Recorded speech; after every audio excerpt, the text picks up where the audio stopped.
Yeah. Tom Seymour, how you So are we doing? going We're going. We're to going. my vocal exercises? Yeah. A-I-O-U. A-I-O-U. A-I-O-U. I just got off of a walk. I did 4.5 miles today. Nice. Yesterday I went to the gym. That's a whole new thing, dude. So this whole week, twice to the gym this week, 2 walks, going to the gym again tomorrow. So much pain. I know it's only like 3 weeks. Yeah. And then like your body gets used to it, right? It does eventually. It does. It takes, for me, it just took months and months. And you always walk around a little tight, but it kind of feels good. Yeah. You find, you feel more fit, you know? Stronger. I want the strength. You know what I mean? I want that going on. Yeah. Well, I was bragging to Tim earlier that I managed to get, I stepped to these up to 45-pound kettlebells. And like just today, I was able to do sets of 45 curls, single arm curls. And that literally took, I don't know, it could be 6 months, you know? Yeah. Just to go from 35s to 45s. Yeah. You know? We're not spring chickens anymore. Yeah, you know? yeah. So, but it's good. Dude, Video Dreams, the festival circuit, updates. Where are we at? Okay, well, win selections, the whole thing. Yeah, the biggest deal is Arizona Underground Film Festival, one of the top underground film festivals in the world. We're screening Video Dreams March 8th, which is tomorrow, but I don't know exactly when this is going to air. But hopefully I can turn it around quick. But yeah, that's the big one. And Arizona Underground has been around for a long time. It's a pretty significant underground film festival, definitely like US top tier. So that's definitely a big deal. Some exciting news as well is that we won our first award at the New York Movie Awards, which is it's a festival that screens at the Crane Theater in Manhattan. Sweet. And so they'll kind of take a best of the year and they'll have a screening, but we won a best documentary feature award there. And so that puts us 2 shy of VHS Massacre 2. VHS Massacre 2 had 23 wins, but we're outpacing VHS 2 in regard to, I think, nominations. The combination of wins and nominations, that's now 32 or 33. And then essentially 45 official selections so far. Yeah, it's not bad.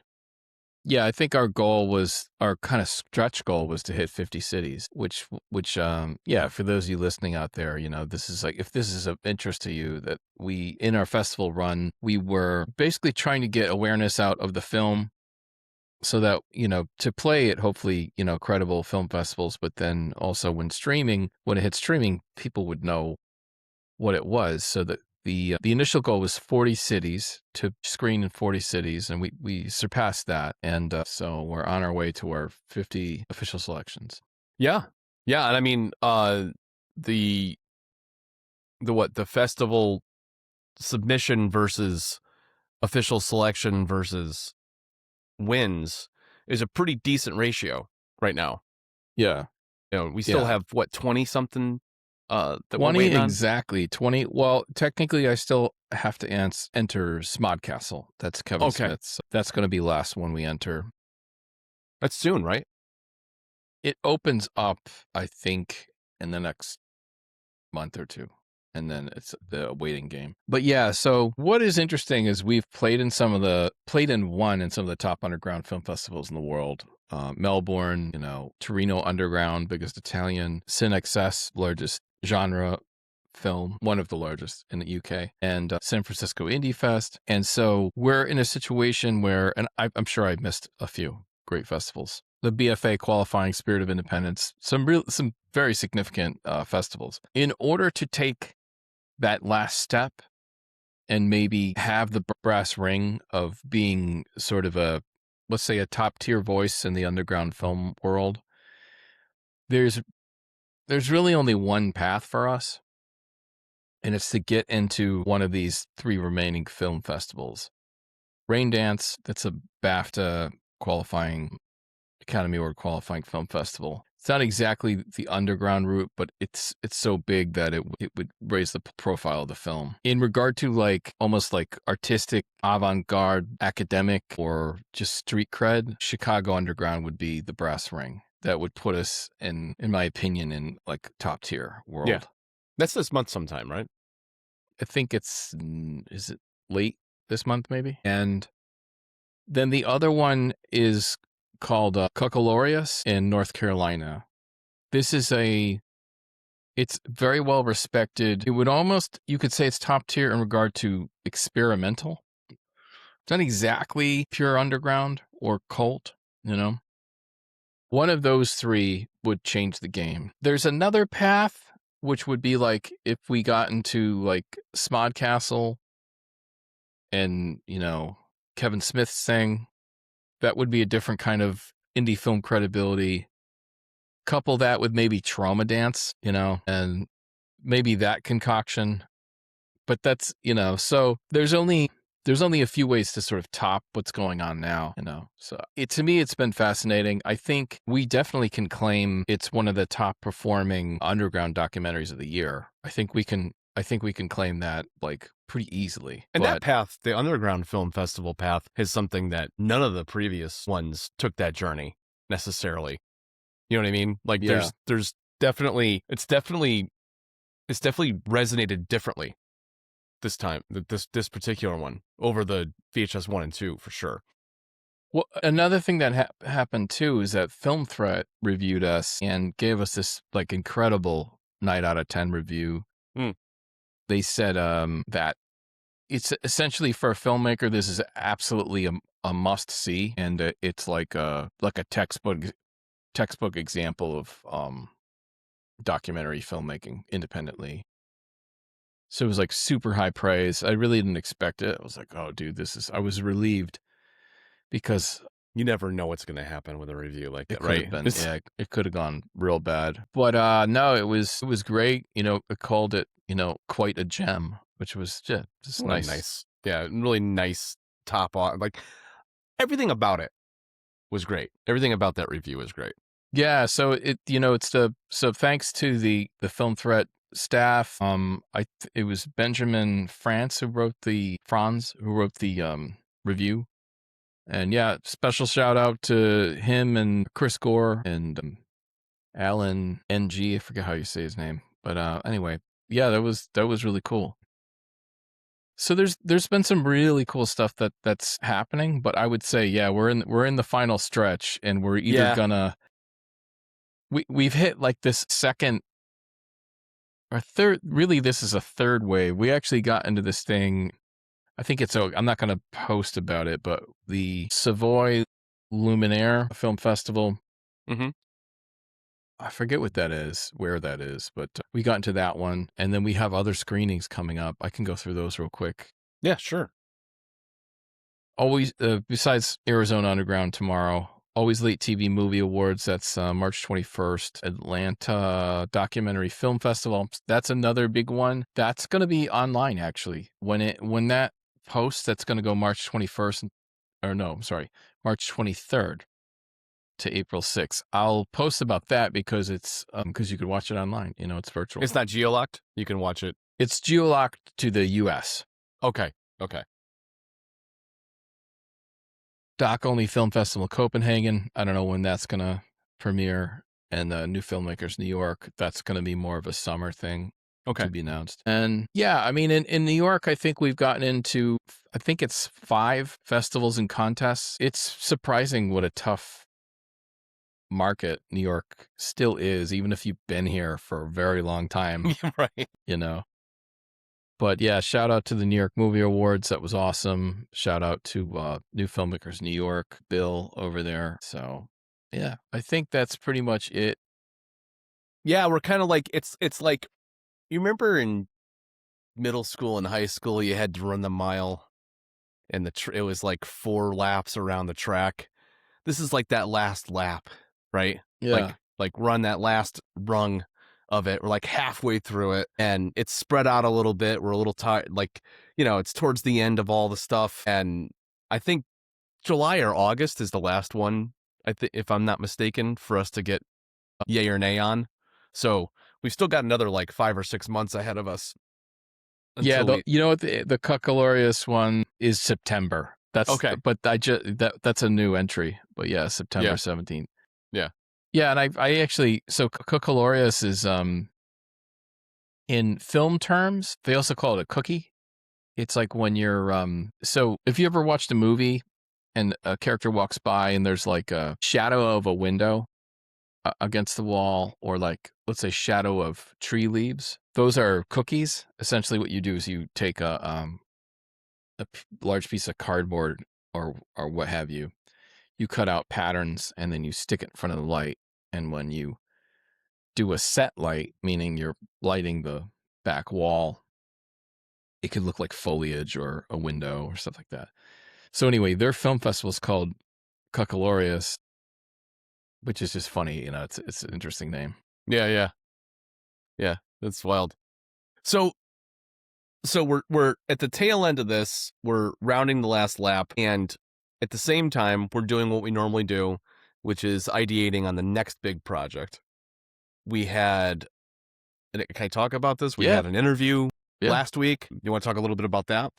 Sure. We had an interview with Bill D. Russell, who was a delight. He is known for being the character of Max in Puppet Master Dr. Death. Mm-hmm.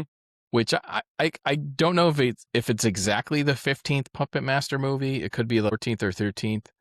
But I was looking up how many Puppet Master movies there were. Apparently a lot. Apparently a lot, yeah. But he was great, and he was great in the Puppet Master movie, and we had a great interview with him in regard to we talked about some of his movies as well, but a lot of it had to do with his commercial career, which kind of predated his film career. And he was like the dad in one of the more famous blockbuster commercials called The Perfect Video Store, essentially, where this family is standing in kind of a blank area, and then suddenly a video store pops up around them. And, it was all done practically with people pulling ropes and cranes, and they shot it in the middle of a stadium. Yeah, like he said on an ice rink, basically, like converted to this set. Basically, they put a box right in the middle of all that, and everything happened right there. Yeah, so it was fascinating hearing him talk about that stuff. One of the cooler things he talked about in regard to commercials of the time, so we're talking 80s and 90s, was that one tactic was to keep regular people off the street. He was one of the few, like, let's say, professional actors they cast. But at that time, he talked about how it was common that really it was just about the look, and I was thinking about this concept of I believe his name's Alan Postman. He's a media guru professor. He talked about how commercials are really trying to sell you a lifestyle versus a product. There's a certain amount of manipulation and propaganda, but it would make sense that you would portray the average person in a desirable lifestyle and then juxtapose the product against them, right? Yeah. Like, yeah. So there was a logic to it, it made sense. I mean, it's been Coca-Cola, Nike for years, right? Yeah. I mean, half the time you're watching those commercials and it's like, I rarely ever see a sneaker, or you see somebody holding a glass of cola at some point, but there's usually some other aspect of it that's trying to associate you with their product. Yeah, like something happy. Exactly, like fun, excitement, athleticism. I mean, there is the whole celebrity part, which is just that's, the flip side of the coin. Yeah. We'll show Michael Jordan. We'll show a super attractive person, beer commercials. Think about that, So there's, somebody way too attractive to be a beer drinker, by the way. Right. Yeah, exactly. Yeah. So it's, various tactics, but it was very interesting to get his perspective on the advertising world at the time. And then once he got that video, he got some Pizza Hut commercial video, commercials, and a bunch of other stuff. But yeah, it was really cool. He seemed like a cool dude. Yeah. And that Five Bills commercial, like the Five Bills Pizza Hut commercial. Yeah. Yeah. So, behind that, we had a little lore behind that. He was the only person actually named Bill in that commercial, which we didn't even ask that question. He just offered it. I was like, that's an interesting little piece of tidbit there, Yeah. So I think the doc's going to shape up well. I mean, we got Lloyd Kaufman is in it. Debbie Rochon is in it. We're actually gonna. I'm trying to write up some questions for her. She's gonna do some stuff on 900 commercials, which is amazing. She was in a bunch of them, and that should be a ton of fun.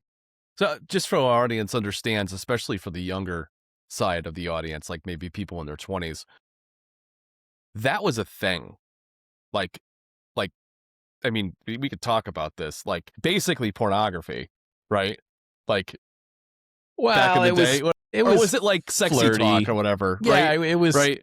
But she didn't do anything like that. No, I know she didn't do that. Hers was like gossipy. Did you hear? Was that what? Oh, I had never done this before.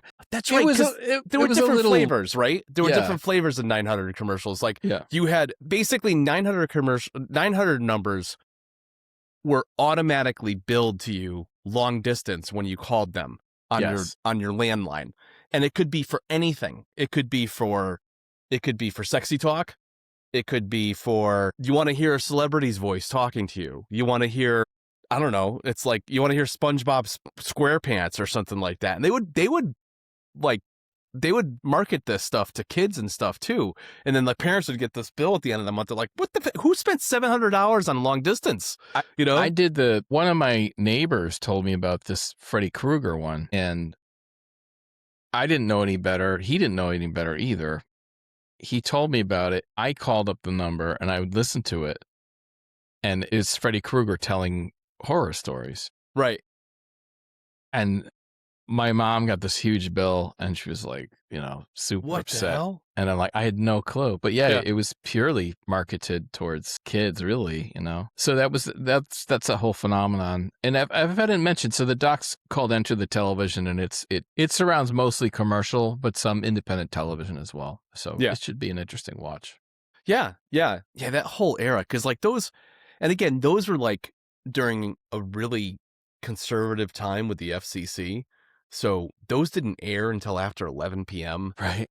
Yeah. And you just knew it. You were like watching, Channel 9 or whatever, and like you knew what time it was, because all of a sudden those started popping off, and it was any number of things. Again, it wasn't always relegated to there's plenty of singles out there that want to talk to you, or did you hear about this? Yeah, room. Yeah.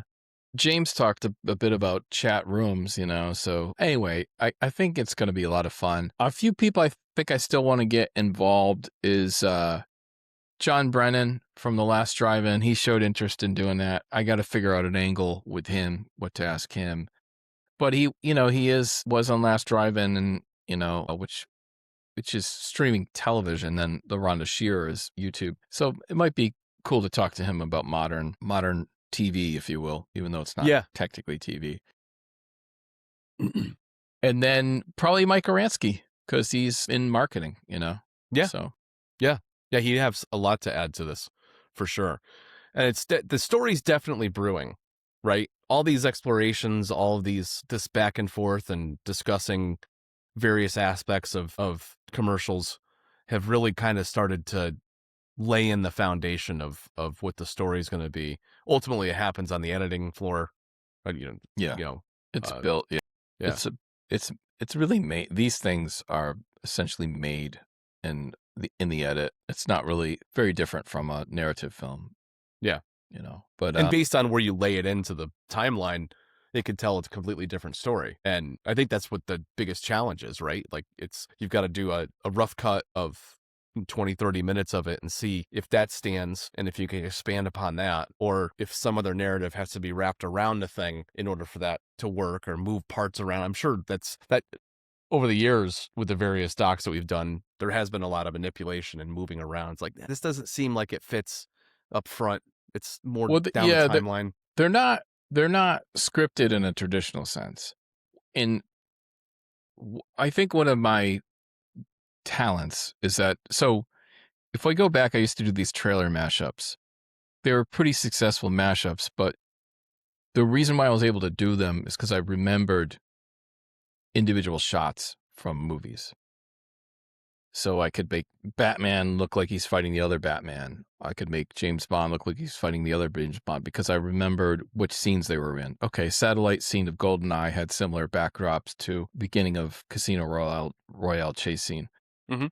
And it's the same thing with documentaries. If you're being open-minded and real about taking in for information and building a story out of what people say, then you have to find connections between sound bites. So someone could talk for 2 hours and say 2 lines that connect with this other person's 2 lines.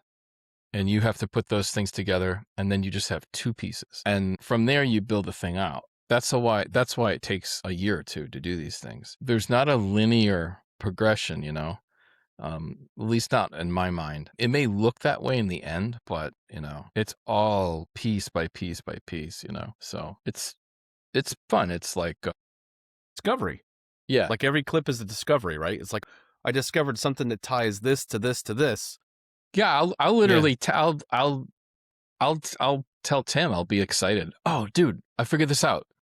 He talks about this here, and I can link it with this here, So Yeah. it's like, Yeah, it's so fun to watch that evolve and help my little bit in the process. I know most, it's all done on the computer and it's all done in the timeline, but ultimately it's like, no, just that sound, having a soundboard and like, but hey, what do you think of this? I just did you dump out another export and you're like, I added this little thing in there. What do you think? Does this help it or hurt it? Blah, blah, like all this. And like, that's constant. It's 10 minutes here, 5 minutes there. Does this make sense? Blah, blah. This is evolving into this. It's just, yeah, it's a lot of painting and just shoehorning and doing things and making it cohesive. You know what I mean? You don't want this thing to feel like a stream of consciousness, right? That just, yeah, it's got to flow logically. Hmm. And so it's, some are more successful than others. We'll see. But it's like, it's getting to a point where I'm not totally lost with it. Because in the beginning, it's always like, what the hell am I doing? Even now, it's like, it's very garbagey. It's very like low resolution commercial that you stick a commercial in a 4K timeline. It looks like crap. Yeah. Especially like, from the 80s. Yeah. Yeah. And you're looking, I found a better one, you replace it. I found a better one, you replace it. Yeah.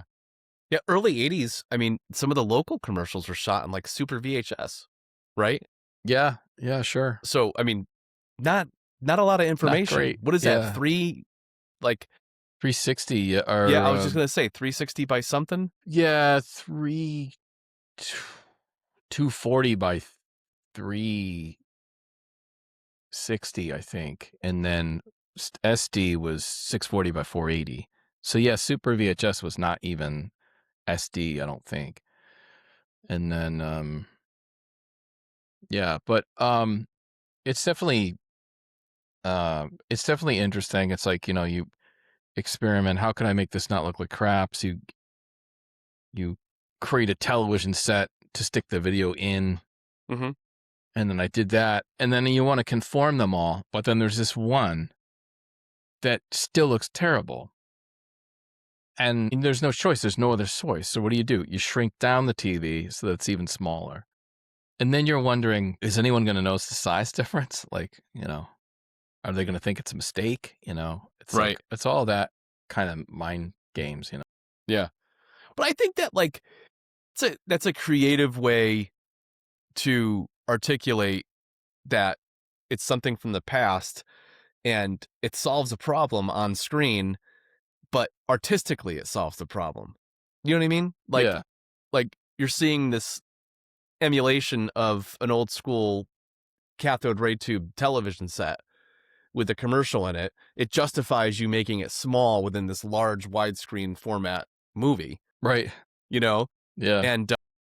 And it doesn't bring so much attention to the pixelization of the resolution that you have to work with, because you really, contrary to popular belief for movies, there's no enhance button out there that clarifies what information you have is what you have.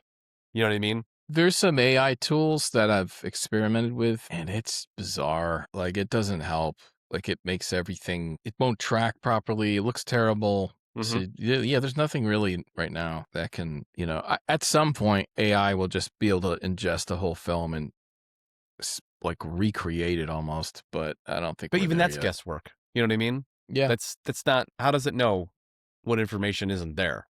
That's the thing. So I don't know, but it's coming along. It's coming along. I think we'll have, like you said, we'll have some more interviews. We'll have some more commercial podcast explorations and, from various times in that period where it was peak commercial. We didn't even talk about how they squeeze them in today. I've been thinking about that recently, Tom. Like, you know, the promise of streaming platforms was no more commercials. And you see how that panned out.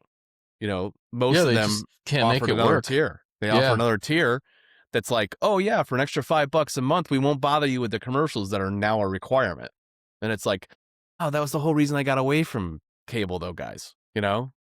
That's what the hell. But it's also some of these platforms have what feels like an unending wallet for productions, or at least at one point, Netflix was like, they were just throwing money at productions, like at a level that I'm just like, how are you going to get that back with subscriptions? Like it They just, seem they seem to be the only shop in town, unless you count like Apple and Amazon, yeah, which again, it's like talk about conflict of interest or just like should not be possible. But like because Amazon makes their money off of selling other stuff, and same Apple makes their money off of phones and stuff like that. Like it's almost they a don't. loss leader, right? It's like an extra thing that they offer to keep you into the brand. Yeah, exactly right. It's just like again, it's just almost like the lifestyle thing. We're Mm-hmm. gonna make cool shows, and you'll like cool Apple products. Same thing with Prime. We're gonna make cool, somewhat cool TV shows. Yeah, Prime exclusive stuff. They're starting to do, I don't know if you noticed this, but like BritBox and like all these other things, you could do the subscription through Amazon. So now they're like, hey, we've got a really good platform. We'll host it and we'll take a cut. I'm assuming. I don't know the back end thing, but I'm assuming they get a piece of the action, or Yeah, they they wouldn't be must. doing it. Yeah, You know? sure. Yeah, so it's but Netflix is like the only company that like pretty much just does streaming Mm-hmm. that seems to be profitable. Everyone else is utterly failing. Mm-hmm. At Disney, like all the Paramount, all that stuff. That just they're trying to what Paramount's okay. They're trying to acquire Warner, Mm-hmm. but I think it's because they have backing. But even if you go back 5 years ago, Paramount was actually struggling pretty badly. I think it was, what was it, CBS Paramount, that people were worried that was not going to be viable. Mm-hmm. But now it seems like there is now money to acquire stuff. So I think they're trying to get Warner now. So maybe that's going to be a profitable hub. But if you go back not that long ago, they didn't seem like they were doing great with Paramount streaming. So I don't know what changed. Yeah. I struggle too with these mergers and acquisitions too. You get too few companies that control all the media. I mean, there's a whole political thing that I don't want to get into about that, but beyond that, it's the creative side of things. It's like a stopgap on creativity, because now you have, a half a dozen major studios or major brands out there that are 90 something percent of the entertainment you can see online. And Yeah. that kind of sucks, because that certainly isn't space for independence, or independent productions and experimentation. They're not going Yeah. to experiment like independent filmmakers will, for sure. I mean, there's stuff around, but even them, like there's this thing, like the VHS Massacre, first two VHS Massacre docs are on Screenbox. Mm-hmm. But Screenbox, I think, was bought by, what was it called? Cineverse. Mm-hmm. So Cineverse bought Screenbox and Bloody Disgusting, and so now they have a little label conglomeration, Yeah. pretty small, but and then you have Shudder. They're one of the major horror, but I think they're owned by AMC or something. So I don't know. That's the other thing too, is like the illusion of independence. Yeah. Like Yeah. Shudder has owners. It's not independent, Trauma now, Full Moon Entertainment, back to the Puppet Master thing, like he didn't sell those movies, So there's 15 of them. He's still cranking them out, So, it's interesting. Hey, so you want to talk about music? Let's talk about it. Yeah. So the hiatus is over. Yay! Good. Hiatus is over. I knew it was going to be like around 3 months. You know, November 22nd or 24th was when I published that 1000th track, and I had some other stuff cooking basically on the hard. I mean, I have a couple hundred projects on there at any given moment. So but objectivity in my brain just out the window at that point. You know what I mean? 75 tracks were published last year, and my brain just went, time for a break. So I didn't really focus on the Monday, Friday stuff. I didn't really focus on any kind of agenda for publishing until mid to late January. I started playing around, and it wasn't even on a schedule. It was like a couple days here, a couple days there. I'm like, I'm going to sit down and play around with some of this newer software I have and see if anything comes out of me or whatever. And we acquired somewhere in that time frame, both of us acquired Arc Raiders. Right.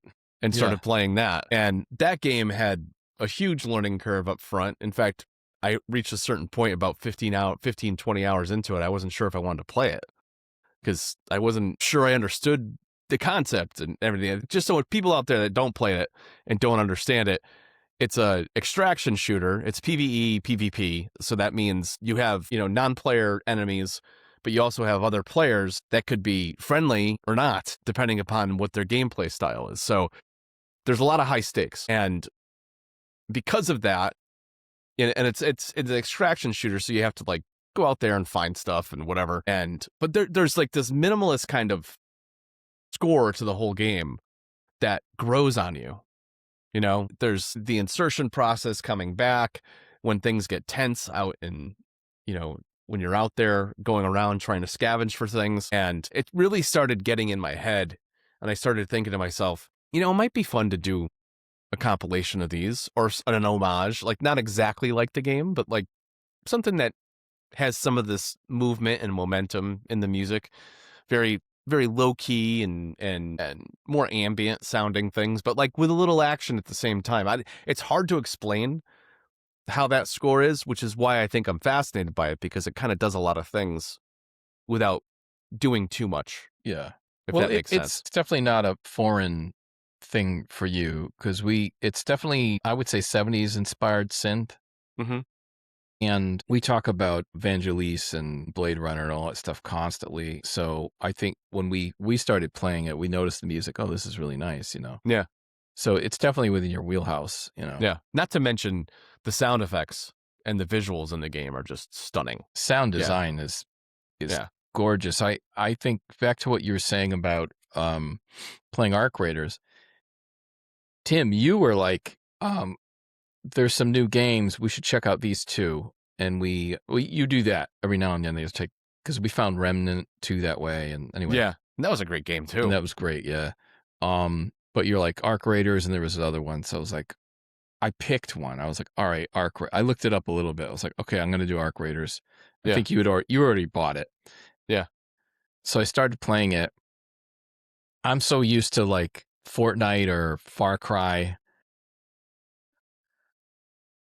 In Far Cry, especially towards the end, you're overpowered. You're going in there. So I did like 4 rounds and I just ate dirt. And I didn't really understand like where to extract, how to extract. And so I had to like look it up later, But I was like, I don't know, man. I don't think this is for me, But I think because it looked so good and there was so much care and the sound design, I was like, there's something here. Like there's something to this. Like this night. So I stuck with it. And then at some point I'm like, okay, I get it, Yeah. Well, there's a discovery element to it that I think a lot of games today lack. So there's not, at the beginning of it, there's no real tutorial that walks you through it. There's a playground where you can test out things and test out how Arc reacts to being attacked and whatever, but it's very, very limited, and there's no hand holding. It's really a game of full 100% personal discovery. Like you have to come across something, and then, just a week or two ago, we discovered that there was like some power source would actually recharge a little bit of your shield. And Yeah. it was like this thing. You're like, wait a minute, I can equip this and I could do this. Like, there's nowhere that it explains that. And then, just the recipes to build things like those, that's discovery. And then there's like weekly challenges. And then there's like these individual, it's a far more complicated game than it appears to be on the surface. On the surface, it's like, oh, it's just a PvP and you extract with stuff and hopefully someone doesn't kill you on the way out and blah, blah, blah. No, there's a lot of nuance to it. And I think that it's refreshing. It's different. And Well, it really made you feel like you were on that, in that place and having to discover. Yeah, it's frustrating in the beginning. The one thing you mentioned the other night, it's like, well, at least if you're doing a loadout and you're missing like a shield, it'll say, dude, you sure you want to load out? At least you get that, But in the beginning, I think I didn't understand free loadouts for a long time. Me neither. If you do a free loadout, they'll give you a generic set of guns and shields. Not good, but you can do it for free if you just run out of stuff.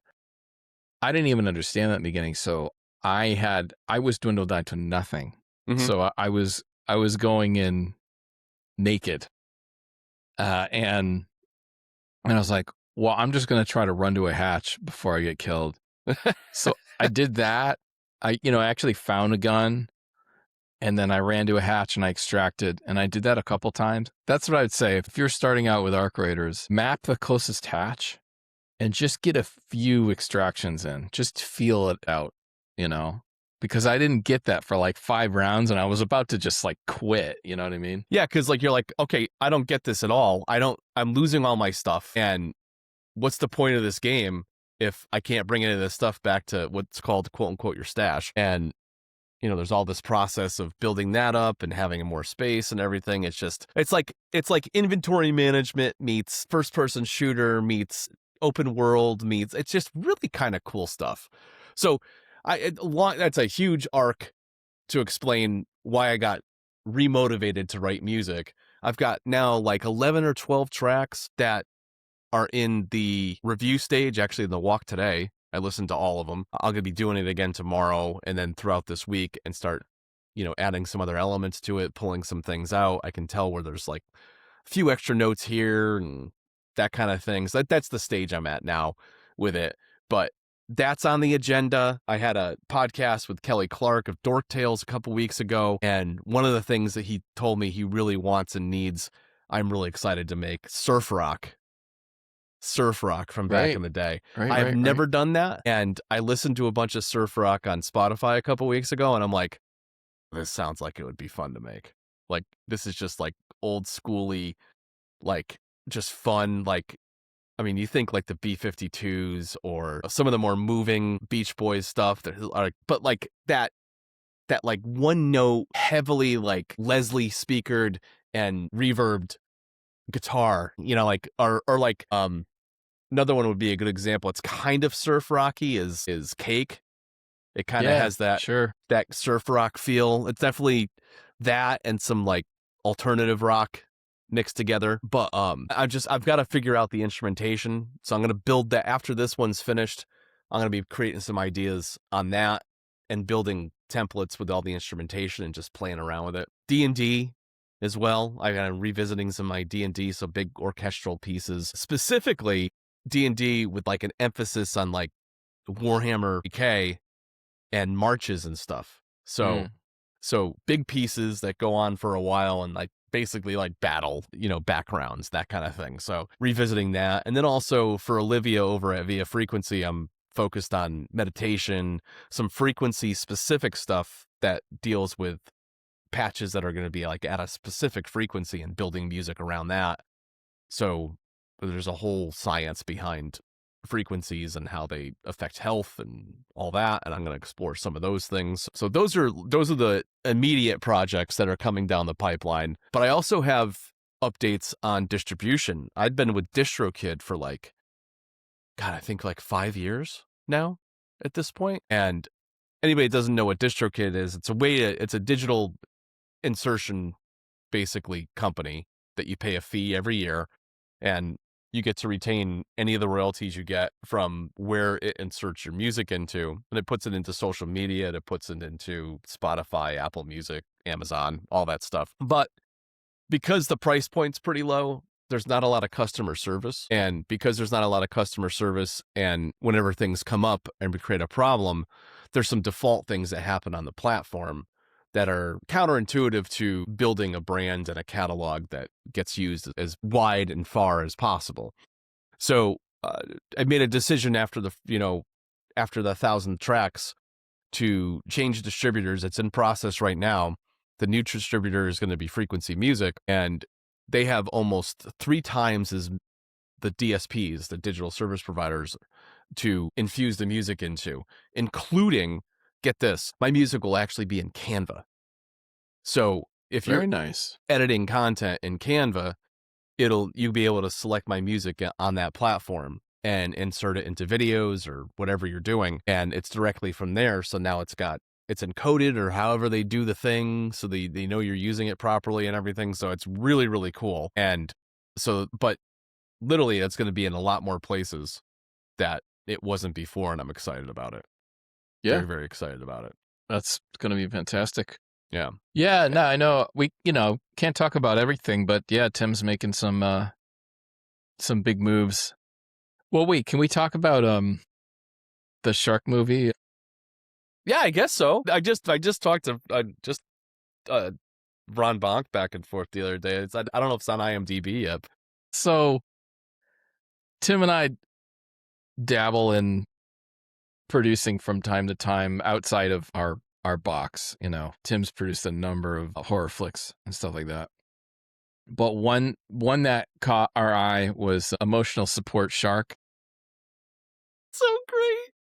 They're trying to put that movie together. So both of us looked at it, and they're going to put some of your tunes in there, right? I think. I believe so. Yeah.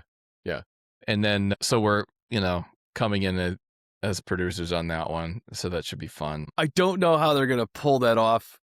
I don't care. It just sounds ridiculous. It's so ridiculous that I just love. I'm like, how do you pull that off aesthetically and make it believe? It's not going to be believable at all. That's the point. Yeah, That's the point. It's the absolute point of the project. We were also producers on Shark Exorcist 2. Yeah. There's a second one. Yeah. And then I'm trying to think. Sean Phillips, a number of those were involved with. I just got Skate to Hell. Do I have that? I haven't watched this yet. I think Tim and I are both producers on this one. So we got that. Your music. Yeah, we're going to have a watching party. I think your music's in. Yeah. I got 2 tracks on that one. So Tim's music is in this, and he's the producer. You know what I got is I got in Bill D. Russell's movie. Dr. Death. Puppet Master. Dr. Yeah. Death. Nice. Physical media. See, you're keeping it alive. Yeah, I mean, there's a bunch of stuff. Desert Fiends, that's one. Yeah, that's another one. Yeah, both producers, and I did a little marketing, little social media marketing for Sean as well. So, it's fun to do beyond, some of the other stuff. Totally. Yeah, another reason I decided on the switch with the distributors is I found out that it looks like DistroKid's up for sale, and they were putting together a valuation, at least from the news articles I saw about a month ago. And that just tells me that somebody's going to gobble it up, and it'll be part of another conglomerate, which means it's going to be another layer. And in my experience, when those acquisitions happen, there's less and less customer service, and it's not like there's much of anything right now as it stands. So good time to pivot, good time to get into a company like Frequency that has, real human customer service and can help navigate it. And they're actually specializing in my specific focus, which is royalty-free music. So to have a partner that's going to help navigate that area and make sure that the end users are getting the best possible customer service, not only from myself, but from the distributor standpoint, is fantastic. You know what I mean? I can't be happier about that. And it's just right around the corner. And I think I've got a week or two ahead of me before that official switchover happens, and that's going to be great. So, and you'll have and an album ready to go. yeah. And speaking of albums and volume and everything else, I mean, it's definitely the road to 2000 now. The road to 1000 has been done and completed. Will I be producing 200 plus tracks a year going forward? I don't know. I don't think this year. I think I have a conservative estimate of like anywhere from between 100 and 200 this year, probably at the lower end. I think the creative well needs to be refilled at this point. Yeah. I ran it pretty dry last year, and I think it's something I talk about with Kevin all the time. You can only create so much, and then you have to have experiences, so you can bring experiences back to the studio and translate that into new pieces of art. Yeah, You know what I mean? No question. Yeah. Well, you could even do it by album. You can just say I'm going to try to do 10 a year, 10 albums a year. And then if you do 15, awesome, you know? Yeah. Yeah. But this is, I mean, regardless, if it takes me several years to hit 2, who cares? At this point, I have a solid catalog in place. There's plenty for most people. You know, I've hit enough genres that if you're not into the horror stuff or the creepy stuff, then maybe you're into the lo-fi, or maybe you're into the electronica, or maybe you're into the orchestral stuff, or maybe you're into the meditation stuff. You know, it's just there's so much, and I have 2 or 3 compilations that are jazz based. So some people have told me, I didn't realize you did jazz. I'm like, yeah, check it out. There's metal in there. Yeah, You know, man. It's like, it's crazy. I'm telling you, man, Southern horror. I would love the Southern Gothic. Yeah. Southern I gotta Gothic, add that to dude. It's right. Talked about that the other night. Yeah. Gotta add that to my notes. I heard some crazy banjo stuff on TikTok, and I was like, not in like Deliverance type stuff, but like like truly deep and haunting. You know, banjo is very interesting. Banjo can be used in a lot of different ways. Yeah. Kevin got a hurdy-gurdy last week. You told me about that's the thing with the crank, or no? Yeah, you got the crank on the side, and then there's keys in the front, and there's 4 or 5 strings. It's like 1,000-year-old instrument.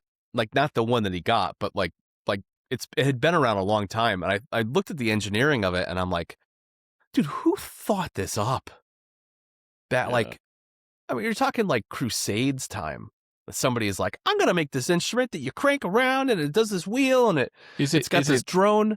Is the crank doing something with like a bladder or something? What is it? So the crank has a wheel on it. The wheel has like rosin on it, and it rubs against the strings.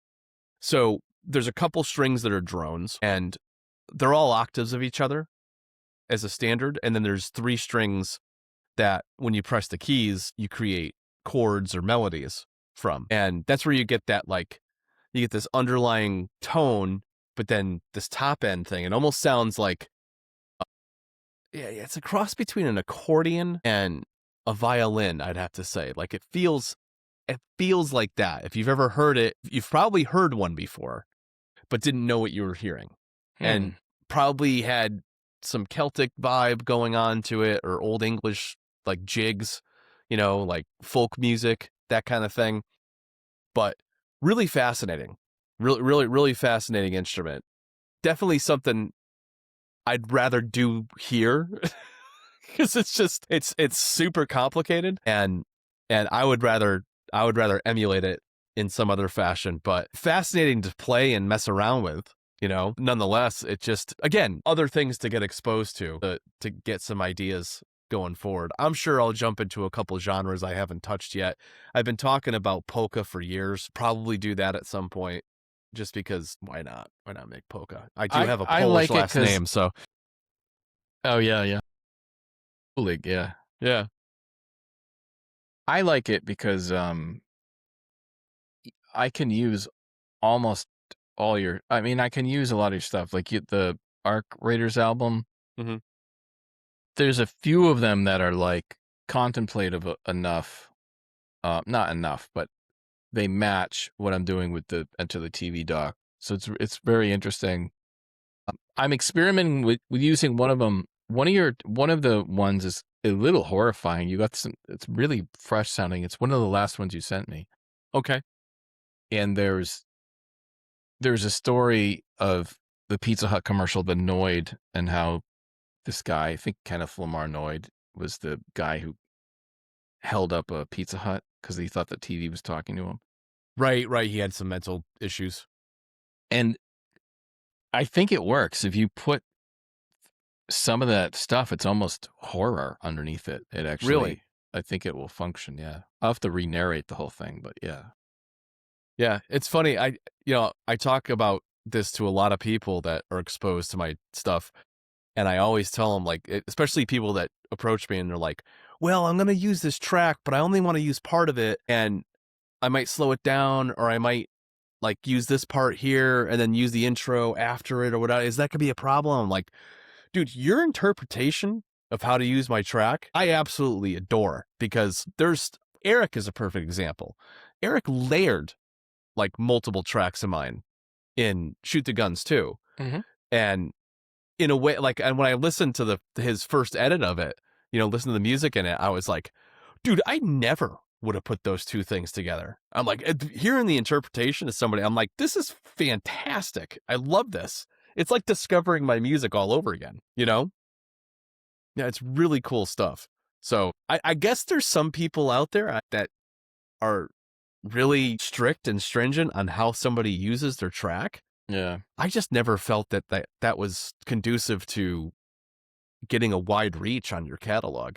No, I agree. I think just don't get into the royalty-free space if you're at all concerned with that kind of stuff, because you're obviously not giving up rights to the film. You still own all your stuff, but Right. you are giving up permission to use it. And so it can be juxtaposed against stuff that you don't agree with. So just don't get into that space if that's a concern, Yeah, people can use my stuff on YouTube, and I've seen it in like anything from like propaganda like pieces, or like news pieces. Maybe I a lot of times it's in foreign languages, so I'm not sure exactly what the context is. But I mean, again, it's a service I provide. I don't have a say in what it's used against, but whatever. That's, like you said, that's part and parcel to being a royalty-free musician and composer. So, but yeah, thanks for reminding me about the Southern Gothic thing. I gotta look at that. That's gonna be fun. It's gonna be cool. We got anything else?